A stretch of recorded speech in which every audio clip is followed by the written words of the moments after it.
Praise lord, హల్లెలూయా. దేవుని నామానికి స్తోత్రాలు. మీ అందరికీ నా వందనాలు తెలియజేస్తున్నాను.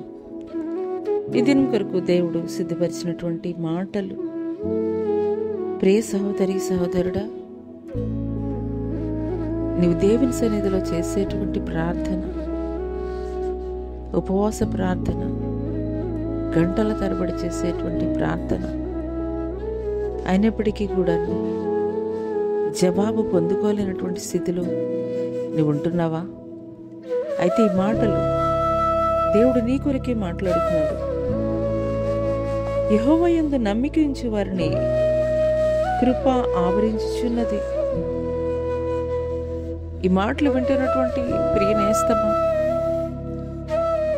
నువ్వు చేసేటువంటి ప్రార్థనలో దేవుని పట్ల పరిపూర్ణమైనటువంటి విశ్వాసాన్ని, నమ్మకాన్ని నువ్వు కలిగి ఉంటున్నావా?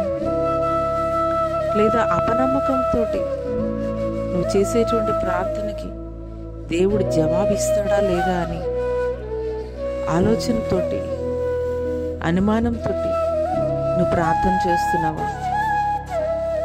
అందుకొరకే దేవుడు మాట్లాడుతున్నారు. యెహోవా యందు నమ్మిక ఉంచు వారిని కృప ఆవరించుచున్నదని. నువ్వు ఎన్ని గంటలు ప్రార్థన చేసేవని అనేది కాదు, కానీ లేదా ఎన్ని రోజులు ఉపవాసము నువ్వు ఉన్నావనేది కాదు, కానీ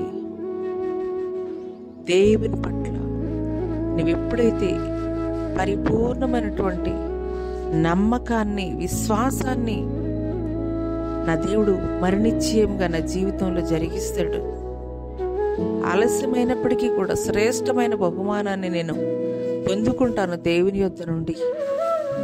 ఈ రీతిగా నీవు దేవుని పట్ల పరిపూర్ణమైనటువంటి విశ్వాసం కలిగి ఉన్నట్లయితే మరణిశ్చయముగా దేవుని యొక్క కృప నీ జీవితంలో, ఆయన కృప ద్వారానే నీ జీవితంలో ఆయన కార్యములు జరిగించబోతున్నాడు. నువ్వెప్పుడైతే ఆయన పట్ల నమ్మకాన్ని కలిగి ఉంటావో, విశ్వాసాన్ని కలిగి ఉంటావో, ఆయన కృప నిన్ను వెంబడించబోతుంది, ఆయన కృప నిన్ను ఆవరించబోతుంది. ఆయన కృప ద్వారానే అద్భుతాలు, ఆశ్చర్య కార్యాలు దేవుడు నీ జీవితంలో జరిగించబోతున్నాడు.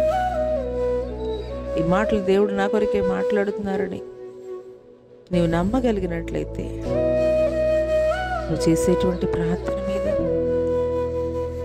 ఏ విషయంలో నీ జీవితంలో దేవుడు నా పట్ల కార్యం జరిగించాలని నువ్వు ప్రార్థన చేస్తున్నావు, మరణిశ్చయంగా నేను నా దేవుని యొద్ద నుండి నేను పొందుకుంటానని నీవు నమ్మకంతో ప్రార్థించి ఆయన కృప ద్వారా నీ జీవితంలో కార్యములు జరిగించబోతున్నాడు. అట్టి కృప దేవునికి దయచేయనుగాక. ఆమేన్.